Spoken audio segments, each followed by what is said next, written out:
menemani Anda hari ini Senin 22 November 2021 di Live Travel Update. Sejumlah informasi seputar destinasi wisata di Indonesia hingga tips-tips liburan sudah Ratu siapkan khusus untuk Anda hari ini.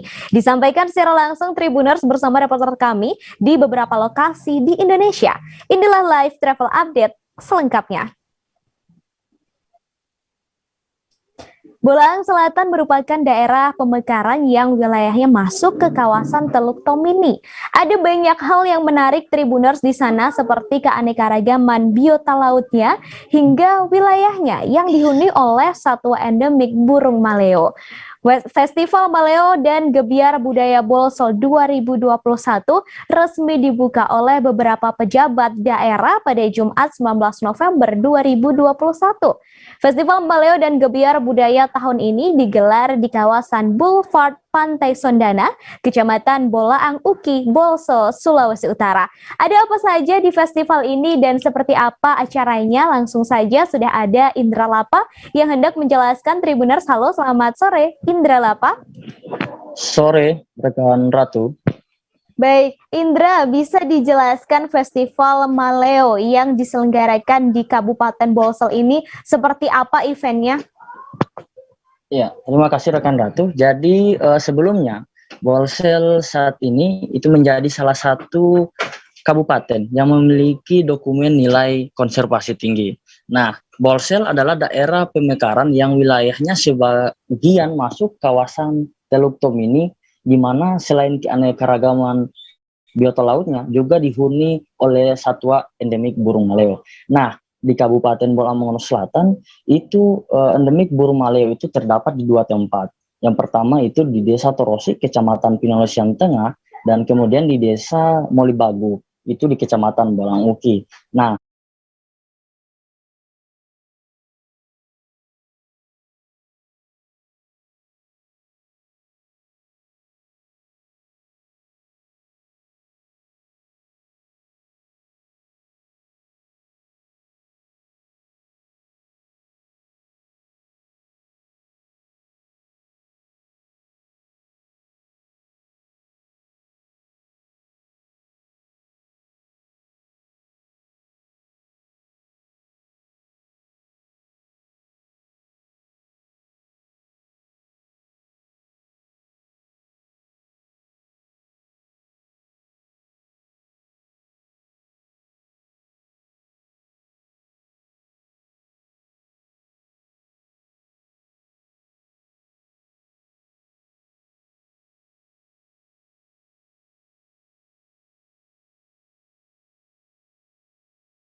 Hai Tribuners, selamat sejati menemani Anda hari ini, Senin 22 November 2021 di Live Travel Update. Sejumlah informasi seputar destinasi wisata di Indonesia hingga tips-tips liburan sudah Ratu siapkan khusus untuk Anda hari ini. Disampaikan secara langsung Tribuners bersama reporter kami yang ada di beberapa lokasi di Indonesia. Inilah Live Travel Update selengkapnya. Bolaang Selatan merupakan daerah pemekaran yang wilayahnya masuk ke kawasan Teluk Tomini. Ada banyak sekali hal menarik Tribuners seperti keanekaragaman biota lautnya hingga wilayahnya yang dihuni oleh satwa endemik burung maleo. Festival Maleo dan Gebiar Budaya Bolsol 2021 resmi dibuka oleh beberapa pejabat daerah pada Jumat 19 November 2021 kemarin. Festival Maleo dan Gebiar Budaya tahun ini digelar di kawasan Boulevard Pantai Sondana, Kecamatan Bolaang Uki, Bolsol, Sulawesi Utara.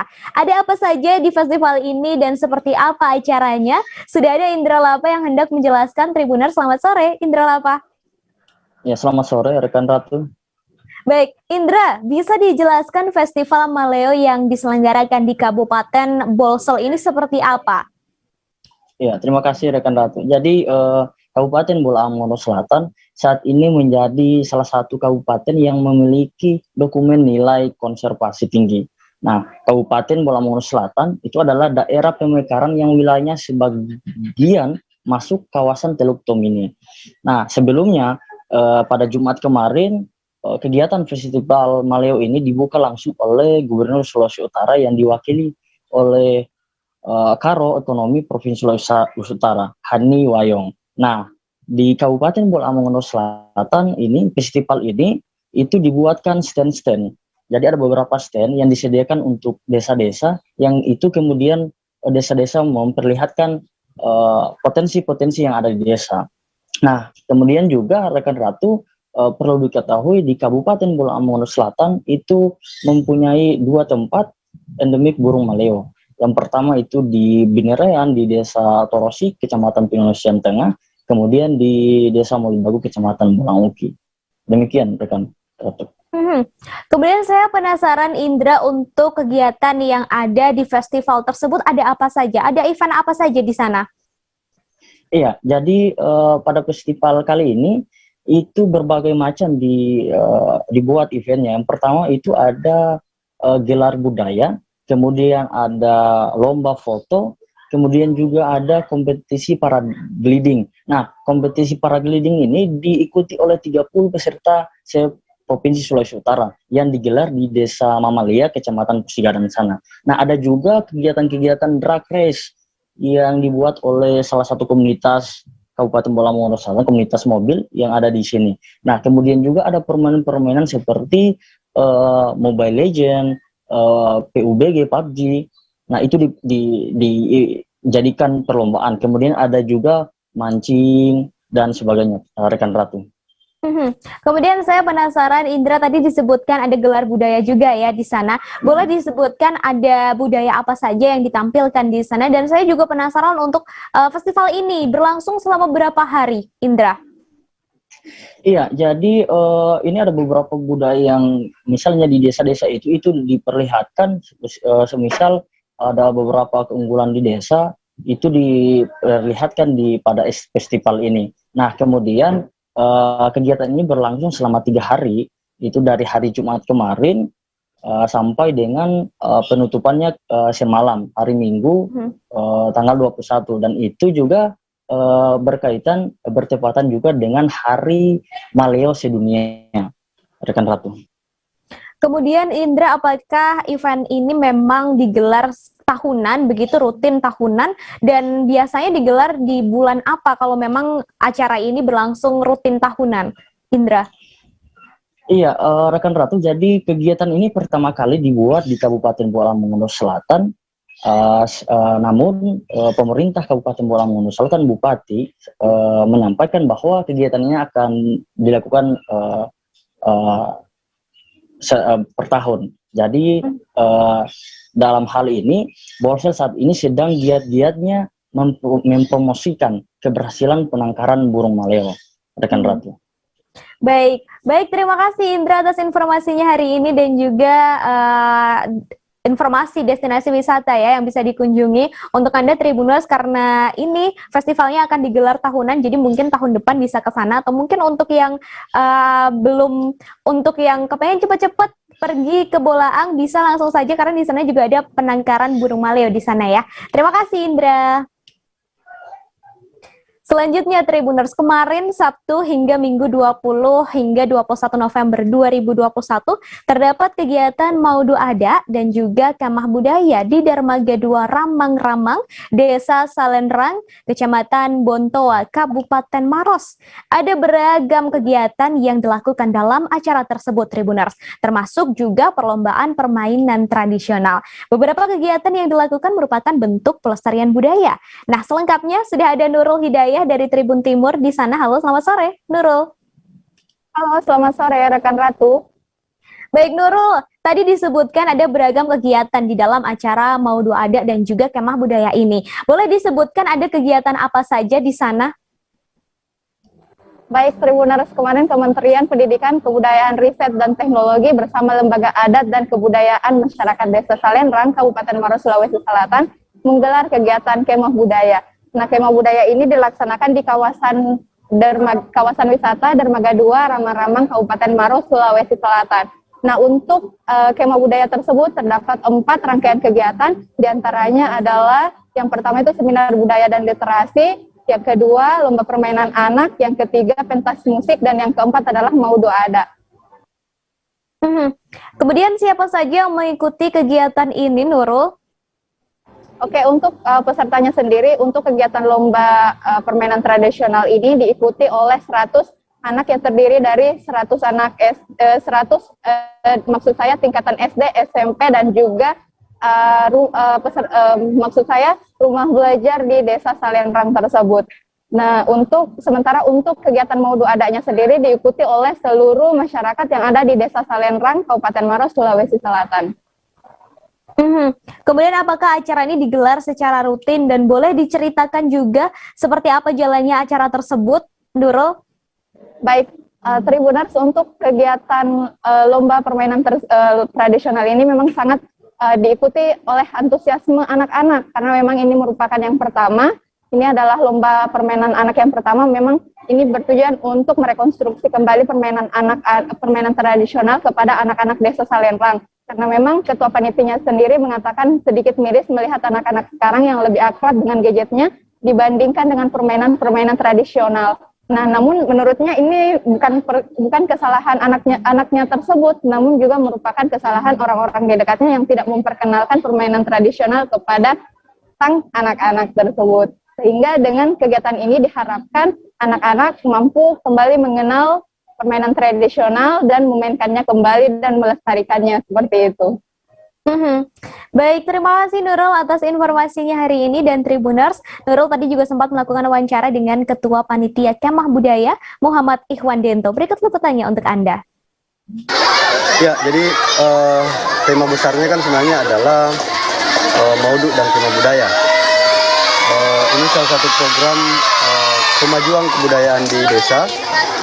Nah, beberapa item kegiatan itu salah satunya adalah seminar dan permainan tradisional dan penampilan musik tradisional. Selain seminar sebenarnya yang menarik dan menyebut banyak peminat sebenarnya salah satunya adalah permainan tradisional. Kenapa permainan tradisional ini penting untuk direkonstruksi ulang atau disimulasikan ulang? Berdasarkan apa yang terjadi di tempat kami, mungkin terjadi di tempat lain juga, bahwa permainan tradisional ini sudah hilang di 2 generasi terakhir. Jadi anak-anak kita hari ini tidak usah anak-anak, bahkan pemuda. Berpiknik di ruangan terbuka memang jadi pilihan tepat dan juga menyenangkan di tengah pandemi seperti sekarang. Untuk Anda yang berada di Bali, Tribuners bisa coba berpiknik di Kedai Nanu.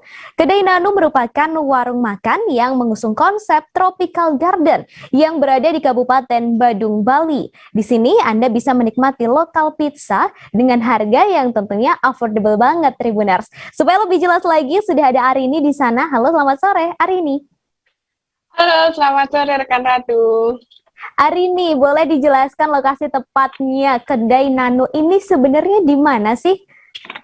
Oke, lokasi tepatnya Kedai Nanu ini berlokasi di Jalan Raya Padonan nomor 53 Tibu Beneng, Badung, Kuta Utara ya, Ratu. Jadi ini tuh berlokasi satu wilayah dengan salah satu pariwisata yang ada di Bali, yaitu di daerah Canggu, seperti itu. Tadi disebutkan ya bahwa konsep dari Kedai Nanu ini adalah Tropical Garden. Nah, bisa digambarkan seperti apa hari ini? Oke, konsepnya dari Kedai Nanu ini adalah Tropical Garden yang memiliki 2 wilayah ya, yaitu ada kawasan indoor maupun kawasan outdoor. Untuk kawasan indoornya sendiri terbagi menjadi 2 tempat, yaitu di dekat dapur maupun di depan dapurnya itu sendiri. Dan itu konsepnya memang benar-benar interior desainnya semuanya diusung di konsepnya itu seperti kita lagi makan di alam terbuka, seperti pakai bambu, terus kemudian interiornya juga seperti itu. Dan untuk kawasan outdoornya itu terdapat juga seperti beanbag, kemudian juga ada play kits. Jadi benar-benar kayak kita lagi makan di alam yang terbuka seperti itu, Ratu. Karena ini adalah kedai warung makan begitu ya Arini. Saya penasaran dengan menu yang paling rekomen di sana. Boleh disebutkan, tadi juga disebutkan juga ada lokal pizza ya. Boleh disebutkan juga untuk lokal pizzanya ini yang paling rekomen menurut Arini itu yang mana? Silahkan. Oke, kenapa sebelumnya disebut lokal pizza? Karena kan memang kebanyakan kan pizza di Indonesia ini mengarah ke rasa Italian ya, Italian food seperti itu. Nah, si ownernya sendiri ini mengubah rasa dari pizzanya itu menjadi sebuah pizza yang Nusantara, makanya dinamakan lokal pizza. Dan yang paling best seller di sini yaitu pizza nano, yang itu tuh isiannya bisa kita pilih request seperti jamur, terus kemudian ayam, sosis dengan triple mozzarella. Dan semuanya itu dibanderol harganya dari 25.000 aja, begitu Ratu. Wah, cukup sangat affordable ya, dan tampaknya sangat lezat nih Tribuners. Untuk Tribuners yang berada di Bali boleh mencoba datang ke kedai Nano. Lokasinya tadi juga sudah disebutkan oleh Arini, dan tadi juga Arini sempat melakukan wawancara dengan owner lokal pizza Igede Aditya Nugraha dan Nimade Hani Natalia. Berikut liputannya untuk Anda. Terima kasih Arini. Saya Igede Aditya Nugraha. Biasa dipanggil siapa, Kak? Bisa dipanggil Adit. Oke, beli Adit. Kemudian Saya Nimade Hani Natalia, biasanya dipanggil Hani. Oke, Kak. Ini sudah buka dari sejak kapan, Kak, kedai Nano? Kalau kedai Nano ini udah 2 tahun, sedangkan kalau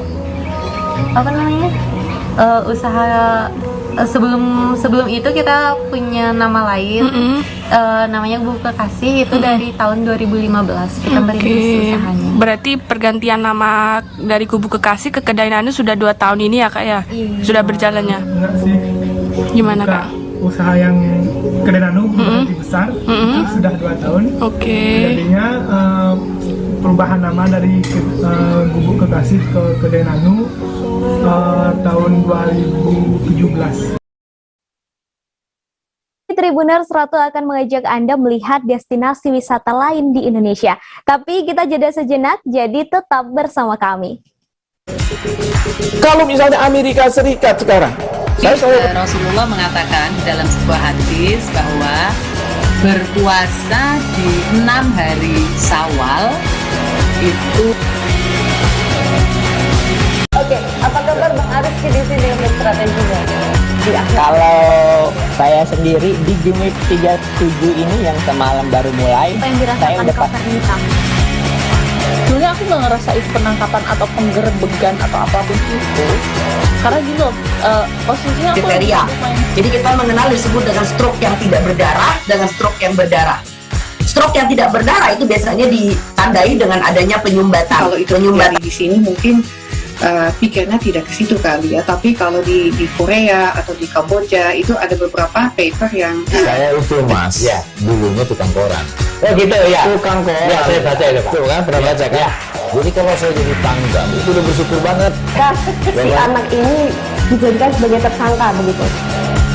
Ya kalau ini kita bicara yang di luar kasus Situbondo ya. Dengan nama hujan shower, di mana terdapat batas jelas antara daerah hujan dan tidak hujan yang biasanya terjadi pada fase awal mature stage atau tahap berbahaya dewasa. itu Kang. Jadi mulai artinya terjadinya perlembekan. Nah itu untuk penetrasi akan sulit begitu ya. Dok, saya ini menurut saya memang tidak mudah, bukan urusan tanah diambil. Kalau misalnya Amerika Serikat sekarang, Rasulullah mengatakan dalam sebuah hadis bahwa berpuasa di 6 hari Syawal itu. Oke, apa kabar Bang Ariski di sini untuk strateginya? Kalau saya sendiri di Jumit 37 ini yang semalam baru mulai, Apa yang saya dirasakan udah Kak Fernita? Sebenarnya aku nggak ngerasa itu penangkapan atau penggerbegan atau apapun itu, karena gini loh, posisinya aku Kriteria. Jadi kita mengenal disebut dengan stroke yang tidak berdarah dengan stroke yang berdarah. Stroke yang tidak berdarah itu biasanya ditandai dengan adanya penyumbatan. kalau itu penyumbatan di sini mungkin pikirnya tidak ke situ kali ya, tapi kalau di Korea atau di Kamboja itu ada beberapa paper yang saya itu mas, ya dulunya tukang koran. Oh gitu ya, tukang koran. Ya saya baca itu, tuh kan pernah baca kan? Jadi kalau saya jadi pangdam itu udah bersyukur banget. Si anak ini dijadikan sebagai tersangka begitu. Ya, kalau ini kita bicara yang di luar kasus Sibolombo ya. Dikenal dengan nama hujan shower, di mana terdapat batas jelas antara daerah hujan dan tidak hujan yang biasanya terjadi pada fase awal mature stage atau tahap Berbahaya dewasa. itu Kang. Jadi mulai artinya terjadinya perlembekan. Nah itu untuk penetrasi akan sulit begitu ya. Dok, saya ini menurut saya memang tidak mudah, bukan urusan tanah diambil. Kalau misalnya Amerika Serikat sekarang, Rasulullah mengatakan dalam sebuah hadis bahwa berpuasa di 6 hari Syawal itu. Oke, apa kabar Bang Arif di sini untuk strateginya? Kalau saya sendiri di Jumit 37 ini yang semalam baru mulai, Apa yang saya dirasakan udah Kapten Hitam? Sebenarnya aku nggak ngerasain penangkapan atau penggerebekan atau apapun itu, karena gitu posisinya aku kriteria. Jadi kita mengenal disebut dengan stroke yang tidak berdarah dengan stroke yang berdarah. Stroke yang tidak berdarah itu biasanya ditandai dengan adanya penyumbatan. Kalau itu terjadi di sini mungkin pikirnya tidak ke situ kali ya, tapi kalau di Korea atau di Kamboja itu ada beberapa paper yang saya itu mas, ya dulunya tukang koran. Oh gitu ya, tukang koran. Ya saya baca itu, tuh kan pernah baca kan? Jadi kalau saya jadi pangdam itu udah bersyukur banget. Si anak ini dijadikan sebagai tersangka begitu. Ya, kalau ini kita bicara yang di luar kasus Sibolombo ya. Dikenal dengan nama hujan shower, di mana terdapat batas jelas antara daerah hujan dan tidak hujan yang biasanya terjadi pada fase awal mature stage atau tahap Berbahaya dewasa. itu Kang. Jadi mulai artinya terjadinya perlembekan. Nah itu untuk penetrasi akan sulit begitu ya. Dok, saya ini menurut saya memang tidak mudah, bukan urusan tanah diambil. Kalau misalnya Amerika Serikat sekarang, Rasulullah mengatakan dalam sebuah hadis bahwa berpuasa di 6 hari Syawal itu. Oke, apa kabar Bang Arif di sini untuk strateginya? Kalau saya sendiri di Jumit 37 ini yang semalam baru mulai, Apa yang saya dirasakan udah Kapten Hitam? sebenarnya aku nggak ngerasain penangkapan atau penggerebekan atau apapun itu, karena gitu posisinya aku kriteria. Jadi kita mengenal disebut dengan stroke yang tidak berdarah dengan stroke yang berdarah. Stroke yang tidak berdarah itu biasanya ditandai dengan adanya penyumbatan. Kalau itu terjadi di sini mungkin pikirnya tidak ke situ kali ya, tapi kalau di Korea atau di Kamboja itu ada beberapa paper yang saya itu mas, ya dulunya tukang koran. Oh gitu ya, tukang koran. Ya saya baca itu, tuh kan pernah baca kan? Jadi kalau saya jadi pangdam itu udah bersyukur banget. Si anak ini dijadikan sebagai tersangka begitu. Ya, kalau ini kita bicara yang di luar kasus Sibolombo ya. Dikenal dengan nama hujan shower, di mana terdapat batas jelas antara daerah hujan dan tidak hujan yang biasanya terjadi pada fase awal mature stage atau tahap Berbahaya dewasa. itu Kang. Jadi mulai artinya terjadinya perlembekan. Nah itu untuk penetrasi akan sulit begitu ya. Dok, saya ini menurut saya memang tidak mudah, bukan urusan tanah diambil. Terima kasih Tribuners, Anda masih di live travel update bersama saya Ratu Sejati. Untuk Anda yang berada di Manado, tidak perlu repot-repot mencari lokasi untuk menghabiskan waktu. Ada banyak taman di sana yang bisa Anda kunjungi Tribuners. Satu di antaranya adalah Taman Kesatuan Bangsa Manado. Sekarang taman ini disebut semakin indah loh Tribuners, apalagi bila berkunjung di malam hari. Seperti apa ya dan ada apa saja di sana? Sudah ada Vistal Bukuan dari Tribun Manado yang siap menjelaskan. Halo, selamat sore Vistal. Halo, selamat sore rekan Ratu. Vistal, boleh digambarkan seperti apa lokasinya di malam hari? Ya, dari hasil pantauan kami di malam hari memang cukup ramai masyarakat yang sedang duduk maupun yang berdiri melihat-lihat sambil selfie di Taman Kesatuan Bangsa yang berada di Kelurahan Wenang ini Kota Manado, Sulawesi Utara. Apalagi Taman Kesatuan Bangsa ini letaknya memang cukup di lokasi yang sangat strategis karena TKB ini terletak di Pasar 45 atau kawasan 45 ya. Kawasan 45 ini adalah salah satu lokasi yang memang sangat ramai dikunjungi masyarakat Kota Manado.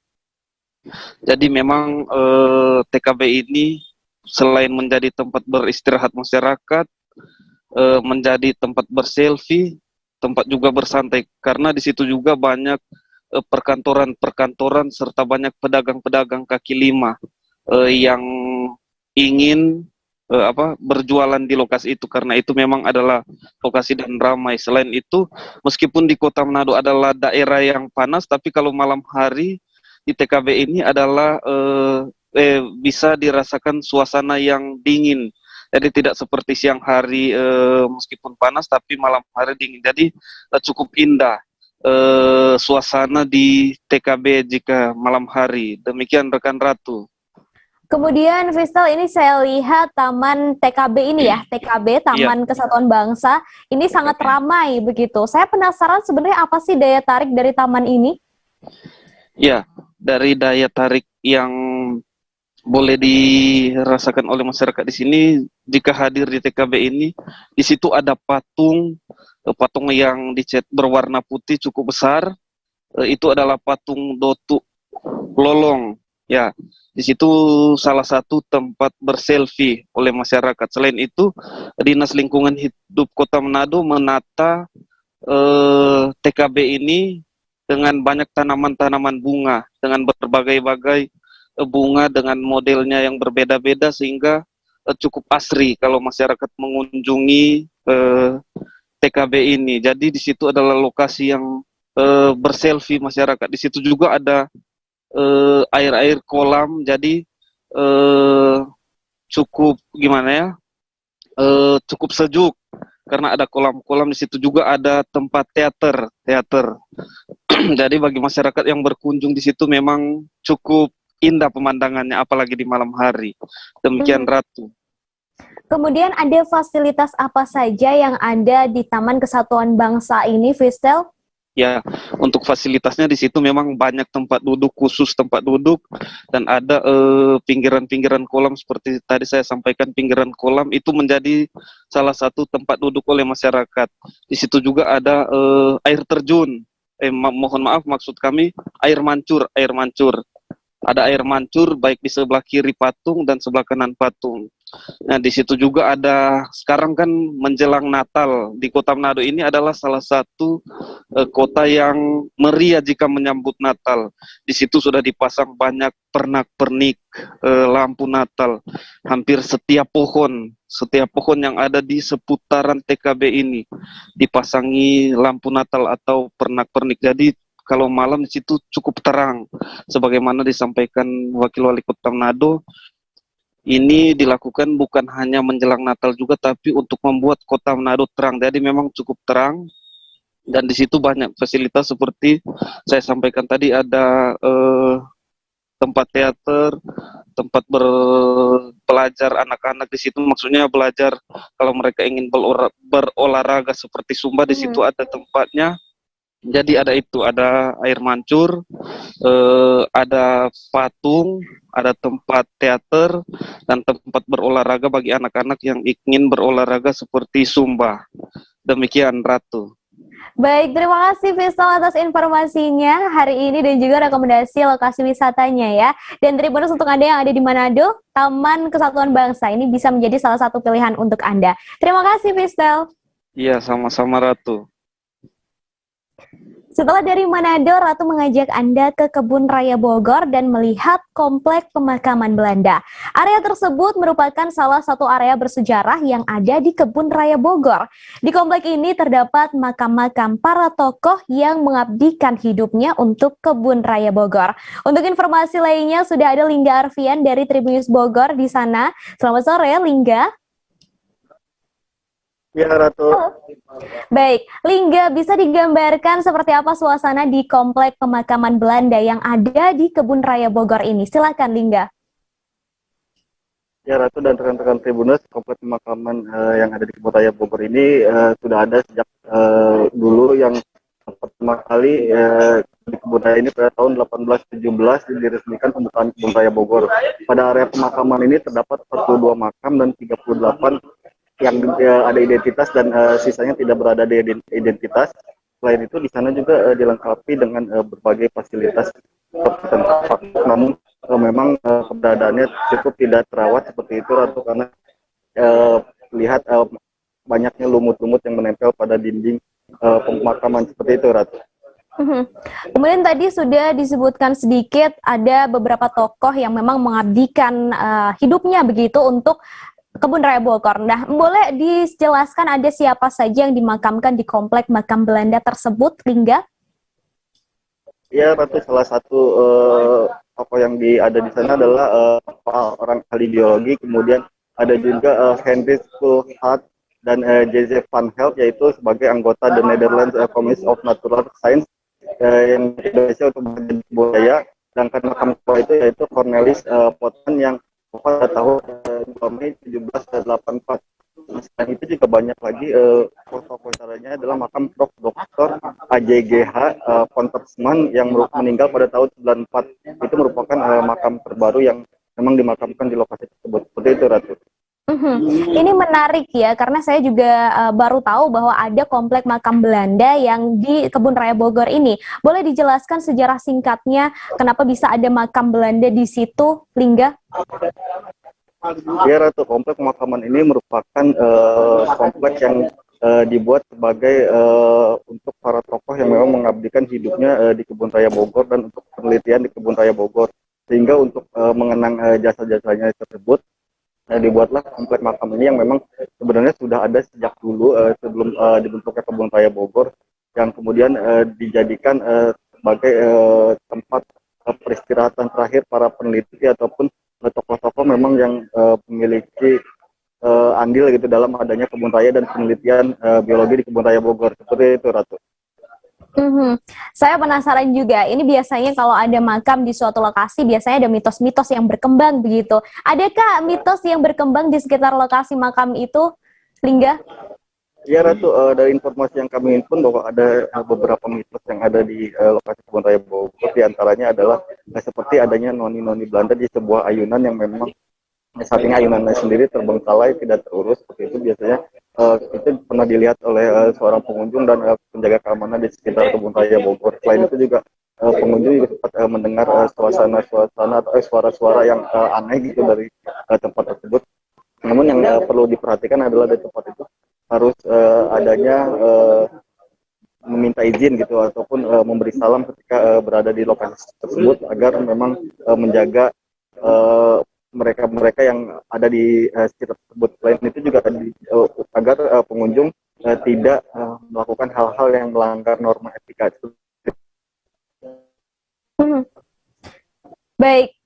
Baik, terima kasih Lingga atas informasinya hari ini dan juga rekomendasi lokasi wisatanya yang agak horor ya, Tribuners. Baik, tadi Lingga juga sempat melakukan wawancara dengan GM Corporate Communication Zainal Arifin. Berikut liputannya untuk Anda. Terima kasih Lingga. Kawan-kawan Tribuners, saat ini kita berada di kawasan kompleks pemakaman Belanda di dalam Kebun Raya Bogor yang usianya sudah lebih dari 200 tahun. Jadi di sini terdiri ada 42 makam dan hanya 38 makam yang ada prasasti ataupun nama nisan dari yang dimakamkan di sini. Jadi ada 4 nama yang belum diketahui, ya mungkin dari sejarahnya belum bisa teridentifikasi. Dari 42 makam, 38 makam itu ada namanya. Yang paling menonjol di sini, yang paling tinggi itu ada Gubernur Jenderal Belanda DJ de Herens yang meninggal pada tahun 1836 sampai dengan 1840. Jadi memang ini salah satu kompleks pemakaman Belanda yang memiliki nilai sejarah tinggi yang perlu kita rawat dan kita jaga. Dari Bogor kita ke Palembang, Tribuners. Kalau ngomongin Palembang yang terbesit langsung pempek Iya kan? Tapi Tribuners, ada makanan lain khas Palembang yang bisa dicoba, yakni kue gandus. Kue gandus ini berwarna putih dengan topping irisan cabai, kemudian ada taburan ebi ataupun udang goreng dan juga bawang goreng. Supaya nggak semakin penasaran, sudah ada Linda di sana. Selamat sore, Linda. Iya, sore Ratu. Baik, Linda, boleh dijelaskan soal kue gandus ini terbuat dari apa, lalu proses pembuatannya bagaimana? Silakan, Linda. Oke. Ya, saya ceritakan dulu nih, kue gandus ini mungkin sebagai sebagian orang terdengar agak asing ya, karena memang sudah cukup lama dan di Palembang ini agak sulit mendapatkannya. Nah, kue gandus ini merupakan camilan sebenarnya yang enak, dengan rasa gurih, sedikit ada rasa pedes-pedesnya karena memang ada cabenya yang ditaburi di atas. Dan itu ketika dimakan, itu kenyal-kenyal di mulut. Nah, kue gandus ini memang agak sulit tadi, terus ada juga nih si ibu-ibu yang pengen melestarikan terus kue gandus ini. Itu namanya Bu Sutina. Dia tetap konsisten untuk membuat kue gandus ini agar tetap bisa dinikmati oleh masyarakat Palembang. Begitu, Ratu. Baik, kemudian tadi sudah dijelaskan sedikit mengenai rasanya ya. Nah, kemudian saya juga penasaran karena tadi disebutkan sebenarnya kue gandus ini kan makanan khas Palembang, cuman sudah sulit untuk mendapatkannya. Nah, kalau ingin membelinya, ini bisa dibeli di mana, Linda? Oke, membelinya ini memang ada yang membuat sentra-sentra yang kayak membuat kue tradisional. Nah, seperti Bu Sutina ini, dia ada di Kuto. Kalau di Palembang itu mungkin masyarakat Palembang tahu daerah Kuto. Nah, bisa dibeli di sana itu dengan harga hanya Rp1.000 aja. Karena ukurannya kecil, jadi harganya memang kecil. Kalau hanya makan satu kayaknya nggak cukup deh, itu harus nambah lagi. Gitu, Ratu. Baik, tadi saya belum terjawab ya, ini sebenarnya kue gandus ini terbuat dari apa, kemudian proses pembuatannya seperti apa, Linda? Oke, ya kue gandus ini bahan dasarnya itu sebenarnya cukup mudah-mudah nih didapatkan di rumah. Seperti ada tepung beras, tepung tapioka, santan, dan menggunakan air panas serta air dingin. Nah, terus untuk taburan di atasnya bisa kucai dan irisan cabai merah tadi. Begitu, Ratu. Baik, terima kasih Linda atas informasinya hari ini. Dan terakhir saya ingin tanya, apakah kue gandus ini bisa dibawa sebagai oleh-oleh, Linda? Tahan lamakah atau memang tidak boleh dibawa terlalu jauh karena memang tidak awet begitu? Seperti apa, Linda? Ya, sebenarnya kue ini kalau sehari masih bisa ya. Tapi kalau lebih dari 1 hari, karena itu bahan-bahannya fresh, itu nggak recommended untuk lebih dari 1 hari jika dibawa gitu. Baik, terima kasih Linda atas informasinya. Dan Tribuners, tadi Linda juga sempat melakukan wawancara dengan pemilik kue gandus khas Palembang, Sutina. Berikut liputannya untuk Anda. Nama saya Sutina, nama aslinya. Kalau nama panggilan Dila Titi sehari-hari di sini. Nah, Ibu ini tadi membuat gandus, Bu. Seperti apa, Bu? Penjualan gandus ini sendiri kan sekarang kan sudah mulai langka, Bu. Alhamdulillah, kalau ada acara untuk misalnya untuk antar-antaran untuk apa masih dimakan. Kalau di daerah kami Kutoni sudah tuh untuk snack ini untuk yang asin rasanya gemuk manis asin. Kalau dijual itu berapa harganya? Rp1.000. Nah, rata-rata setiap hari kadang jual berapa banyak? Kadang 200. Kalau lagi banyak pesanan 500 biji. Nah, ini kan sudah mulai langka, Bu. Ini Ibu bagaimana, Bu, mendapat resepnya? Atau untuk menjaga kelestarian kue ini sendiri? Oh, resepnya resep dari nenek moyang dulu. Kalau kue ini kan muatnya juga nggak susah, mudah. Masih ada banyak lokasi yang akan Ratu rekomendasikan untuk Anda Tribuners, tapi setelah ini ya, tetap di Live Travel Update. Kalau misalnya Amerika Serikat sekarang, Rasulullah mengatakan dalam sebuah hadis bahwa berpuasa di 6 hari Syawal itu. Oke, apa kabar Bang Arif di sini untuk strateginya? Kalau saya sendiri di Jumit 37 ini yang semalam baru mulai, saya udah sebenarnya aku nggak ngerasain penangkapan atau penggerebegan atau apapun itu, karena gini loh, posisinya kriteria. Jadi kita mengenal disebut dengan stroke yang tidak berdarah dengan stroke yang berdarah. Stroke yang tidak berdarah itu biasanya ditandai dengan adanya penyumbatan. Kalau itu terjadi di sini mungkin pikirnya tidak ke situ kali ya, tapi kalau di Korea atau di Kamboja itu ada beberapa paper yang saya itu mas, ya dulunya tukang koran. Oh gitu ya, tukang koran. Ya saya baca itu pak. Tuh kan pernah baca kan? Ya. Jadi kalau saya jadi tangga itu udah bersyukur banget. Si anak ini dijadikan sebagai tersangka begitu. Ya kalau ini kita bicara yang di luar kasus Situbondo ya. Dengan nama hujan shower, di mana terdapat batas jelas antara daerah hujan dan tidak hujan yang biasanya terjadi pada fase awal mature stage atau tahap berbahaya dewasa. itu Kang. Jadi mulai artinya terjadinya perlembekan. Nah itu untuk penetrasi akan sulit gitu ya. Dok, saya ini menurut saya memang tidak mudah, bukan urusan tanah diambil. Kalau misalnya Amerika Serikat sekarang, Rasulullah mengatakan dalam sebuah hadis bahwa berpuasa di 6 hari Syawal itu. Oke, apa kabar Bang Ariski di sini untuk strateginya? Kalau saya sendiri di Jumip 37 ini yang semalam baru mulai, saya udah sebenarnya aku nggak ngerasain penangkapan atau penggerebegan atau apapun itu, karena gini loh, posisinya aku kriteria. Jadi kita mengenal disebut dengan stroke yang tidak berdarah dengan stroke yang berdarah. Stroke yang tidak berdarah itu biasanya ditandai dengan adanya penyumbatan. Kalau itu terjadi di sini mungkin pikirnya tidak ke situ kali ya, tapi kalau di Korea atau di Kamboja itu ada beberapa paper yang saya itu mas, ya dulunya tukang koran. Oh gitu ya, tukang koran. Ya saya baca itu pak. Tuh kan pernah baca kan? Ya. Jadi kalau saya jadi tangga itu udah bersyukur banget. Si anak ini dijadikan sebagai tersangka begitu. Ya kalau ini kita bicara yang di luar kasus Situbondo ya. Dengan nama hujan shower, di mana terdapat batas jelas antara daerah hujan dan tidak hujan yang biasanya terjadi pada fase awal mature stage atau tahap berbahaya dewasa. itu Kang. Jadi mulai artinya terjadinya perlembekan. Nah itu untuk penetrasi akan sulit gitu ya. Dok, saya ini menurut saya memang tidak mudah, bukan urusan tanah diambil.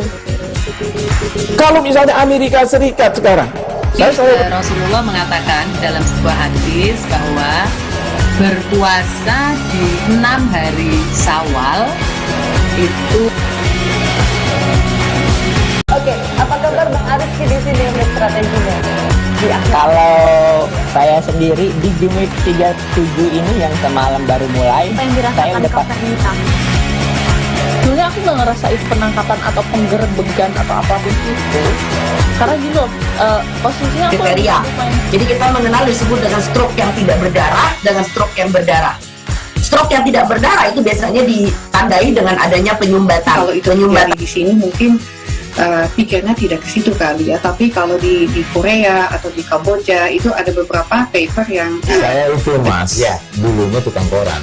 Oh gitu ya, tukang koran. Ya saya baca itu pak. Tuh kan pernah baca kan? Ya.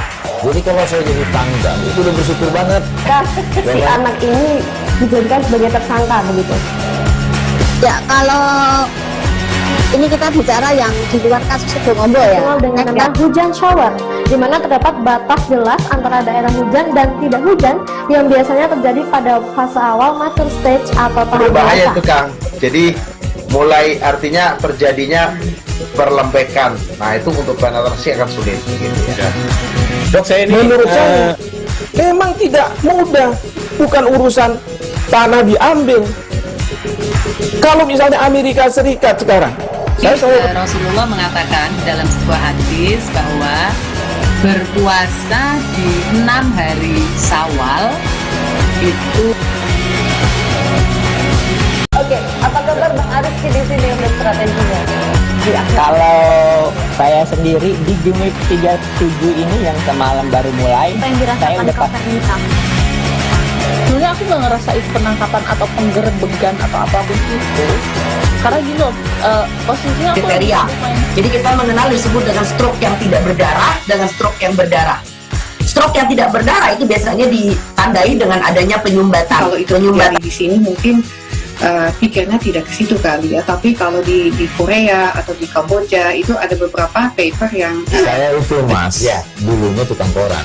Oh gitu ya, tukang koran. Ya saya baca itu Pak. Tuh kan pernah baca kan? Ya. Ratu Suyuti masih menemani Anda di live travel update Tribuners, dan kali ini Ratu mengajak Anda ke Kota Palu yang merupakan daerah terkering di Indonesia dengan curah hujan kurang dari 1000 mm per tahun. Selain itu, Kota Palu juga memiliki julukan Kota 5 Dimensi lantaran alamnya yang lengkap. Ada lembah, lautan, sungai, pegunungan, dan juga teluk. Semuanya bisa Anda lihat sekali waktu dari Bukit Wisata Gong Perdamaian Nosarara, Nosa Batutu. Kebayang nggak sih Tribuners gimana indahnya? Selengkapnya langsung saja sudah ada Alan yang tersambung bersama kami. Selamat sore, Alan. Ya, sore rekan Ratu. Baik, Alan, boleh dijelaskan seperti apa akses jalan menuju ke Bukit Wisata Gong Perdamaian Nosarara, Nosa Batutu? Baik, rekan Ratu. Sebelumnya Tribuners saya ingin jelaskan bahwa salah satu tempat wisata yang wajib dikunjungi saat berkunjung ke Kota Palu, Sulawesi Tengah, yaitu Tugu Perdamaian atau Nosarara Nosa Batutu. Tugu ini ditetapkan sebagai ikon perdamaian di wilayah Sulawesi Tengah yang berdiri di atas lahan seluas kurang lebih 800 meter persegi. Tempat ini sangat cocok bagi para traveler untuk melihat hamparan Kota Palu. Pasalnya letaknya yang berada di antara bukit berlapis sebelah timur Teluk Palu dan tidak jauh dari pusat kota sekitar 30 menit dengan ditempuh menggunakan kendaraan roda 2 maupun roda 4. Dari Tugu Perdamaian Nosarara Nosa Batutu, Tribuners dapat melihat mutiara di garis khatulistiwa. Kota 5 dimensi yang terdiri atas lembah, lautan, sungai, pegunungan, dan teluk. Kata Nosarara Nosa Batutu itu sendiri merupakan semboyan dari suku Kaili yang berarti persaudaraan dan bersatu. Sebagaimana yang diketahui bahwa suku di Kota Palu itu sudah berbagai macam, namun tak ada yang terjadi pertengkaran dan perkelahian. Beragam suku yang mendiami Kota Palu yakni suku Bugis, Toraja, dan Mandar yang berasal dari Sulawesi Selatan dan Sulawesi Barat, dan terdapat juga suku Gorontalo, Manado, Jawa, Arab, hingga Tionghoa. Keberagaman tersebut pun tumbuh damai di atas tanah Kaili tanpa adanya perselisihan. Tepat di samping Monumen Tugu Perdamaian terdapat Gong Nusantara berdiameter 2 meter dengan berat 180 kg yang menggambarkan simbol keagamaan, dan terdapat bendera-bendera kabupaten seluruh Indonesia. Untuk akses jalan menuju ke Tugu Perdamaian sendiri Tribuners harus berhati-hati karena jalannya yang curam dan juga aspal yang sudah terkelupas dan penuh lubang membuat para pengendara bisa saja terjatuh jika tidak berhati-hati, karena di pinggir jalan juga tidak pasang pembatas jalan. Kembali rekan Ratu. Kemudian Alan, kalau saya lihat dari video yang saat ini juga bisa dilihat oleh Tribuners, di sini pemandangannya sangat indah, dan saya juga penasaran kemudian untuk bisa menikmati keindahan ini, keindahan pemandangan dan juga fasilitas-fasilitas yang ada di sana. Berapa biaya masuk yang harus kita bayarkan, Alan? Baik, Tribuners yang ingin berkunjung di Tugu Perdamaian Nosarara Nosa Batutu ini, pihak pengelola wisata Tugu sudah menyediakan berbagai macam fasilitas. Dengan banyaknya fasilitas yang disediakan itu, para Tribuners yang datang dikenakan biaya 10.000 per orang. Itu sudah termasuk dengan parkirnya. Kembali rekan Ratu. Kemudian untuk fasilitas yang ada di Bukit Wisata Gong Perdamaian Nosarara Nosa Batutu ini, ada apa saja, Alan? Baik, sedikit saya jelaskan Tribuners. Fasilitas yang terdapat di Nosarara Nosa Batutu ini berbagai macam ya, seperti fasilitas umum seperti toilet sudah dilengkapi dan sangat bersih. Selanjutnya juga tempat makan atau warung makan juga tersedia di sini dengan harga yang cukup terjangkau. Selanjutnya juga spot-spot untuk kalangan muda yang Instagramer juga ada di sini, dan fasilitas lainnya seperti tempat kafe kecil juga terdapat di sini. Namun saat saya berkunjung ke sana belum dibuka, dan biasanya kafe-kafe di sini dibuka pukul 5 sore hingga pukul 10 malam. Dan terdapat juga aula untuk organisasi atau dinas-dinas yang ingin mengadakan rapat di tempat tersebut. Kembali rekan Rat. Baik, terima kasih Alan atas informasinya hari ini dan juga rekomendasi wisatanya untuk Anda yang berada di Kota Palu dan sekitarnya bisa menjadi salah satu pilihan ya. Terima kasih Alan. Baik, kembali terima kasih. Baik, setelah kita melihat pemandangan yang sangat indah di Kota Palu, kita wisata kuliner dulu Tribuners di Sukoharjo. Ada kuliner yang sangat unik, namanya adalah mie ayam, tapi mie ayam ini disajikan langsung memakai wajan. Anda bisa menikmatinya di mie ayam Judes Buratmi. Selengkapnya sudah ada Ratna dari Tribun Travel di sana. Halo, selamat sore Ratna. Selamat sore rekan Ratu. Baik Ratna, boleh dijelaskan lokasi tepatnya mie ayam Judes Buratmi ini ada di mana? Jadi mie ayam Judes Buratmi ini lokasinya itu ada di Merangen, Manang, Kabupaten Sukoharjo, Jawa Tengah. Lokasinya ini berada di sebelah barat Masjid Nurul Huda Merangen. Nah, karena lokasinya berada di area perkampungan, ada baiknya Tribuners yang mau mampir ke mie ayam Judes Buratmi ini bisa membuka Google Map untuk panduannya sampai di warung. Ketik aja mie ayam Judes Buratmi seperti itu. Kemudian Ratna, saya penasaran karena namanya sangat unik ya, mie ayam Judes Buratmi. Sebenarnya apa sih keunikan atau yang membedakan begitu? Apakah memang pemiliknya Judes begitu atau seperti apa, Ratna? Iya, rekan Ratu. Awalnya saya kira juga penjualnya ini Judes ya, tapi ternyata setelah bertemu langsung justru kebalikannya, penjualnya ini ramah. Nah, yang dimaksud Judes ini adalah singkatan dari juara pedes. Jadi ini mie ayamnya itu pakai kuah yang berasal dari sambal yang disiram dengan air panas. Nah, ini dinamakan kuah pedes. Selain itu, pembeli bisa juga memesan level kepedesan sesuai dengan selera. Jadi bisa pesan pedes banget ataupun standar. Untuk penyajiannya sendiri juga unik ya. Jika biasanya kan mie ayam itu menggunakan mangkok, kalau di sini tuh menggunakan wajan kecil. Jadi terlihat seperti di layar itu, masing-masing mie ayam menggunakan wajan kecil untuk penyajiannya. Kemudian Ratna, ini mie ayam Judes ini sudah buka sejak kapan dan juga untuk jam operasionalnya kapan saja Ratna? Menurut penuturan sang penjual Buratmi, mie ayam Judes ini buka sudah 2 tahun yang lalu, namun karena pandemi dan PPKM sempat tutup. Nah, saat ini sudah mulai buka kembali dengan jam operasional itu buka setiap hari mulai pukul 12 siang sampai pukul 10 malam. Tapi khusus untuk hari Minggu buka lebih awal, yakni pukul 10 sampai pukul 10 malam. Ratna, saya penasaran untuk mie ayam Judes ini apakah memang hanya menjual mie ayam saja atau ada menu lain yang dijual di sana? Kemudian untuk kisaran harganya juga boleh disebutkan, Ratna? Iya, baik rekan Ratu.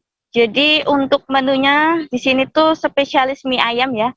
Jadi selain mie ayam Judes yang berkuah pedas tadi, ada juga mie ayam jumbo, mie ayam komplit, mie ayam telur, dan Indo mie ayam. Untuk harganya sendiri tergolong terjangkau.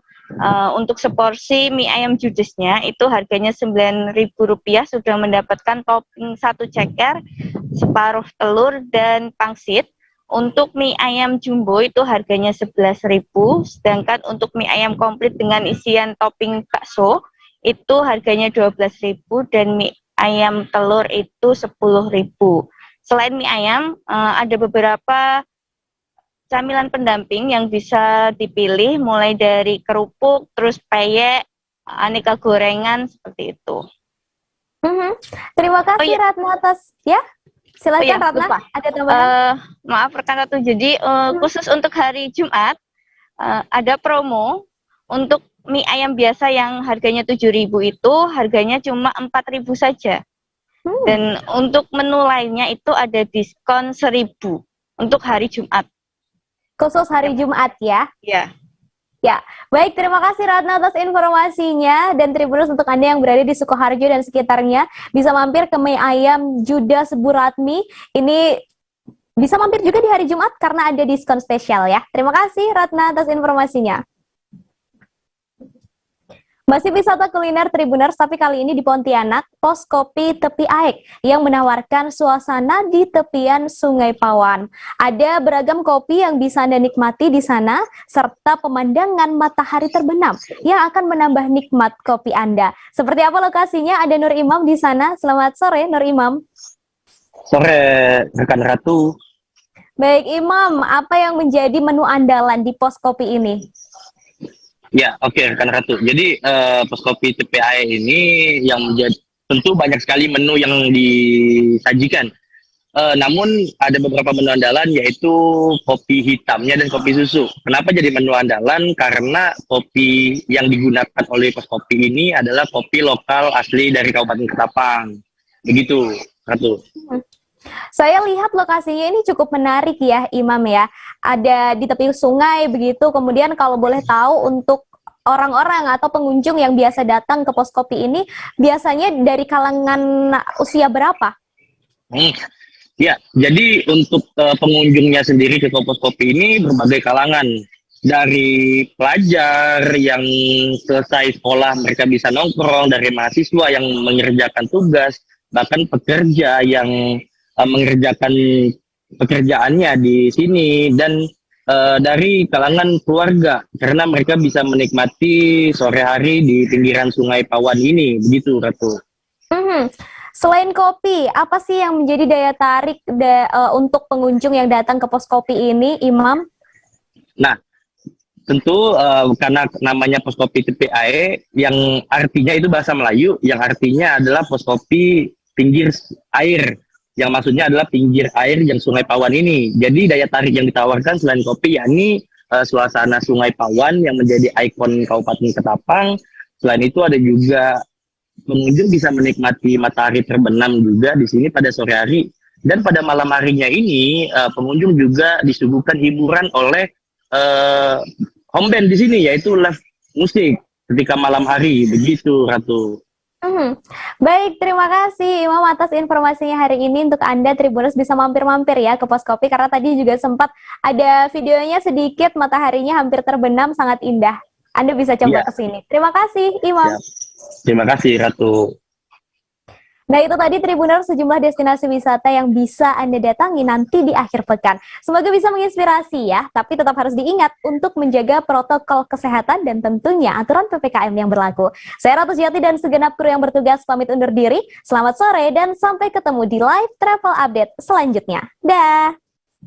Jangan lupa like, subscribe, dan share ya.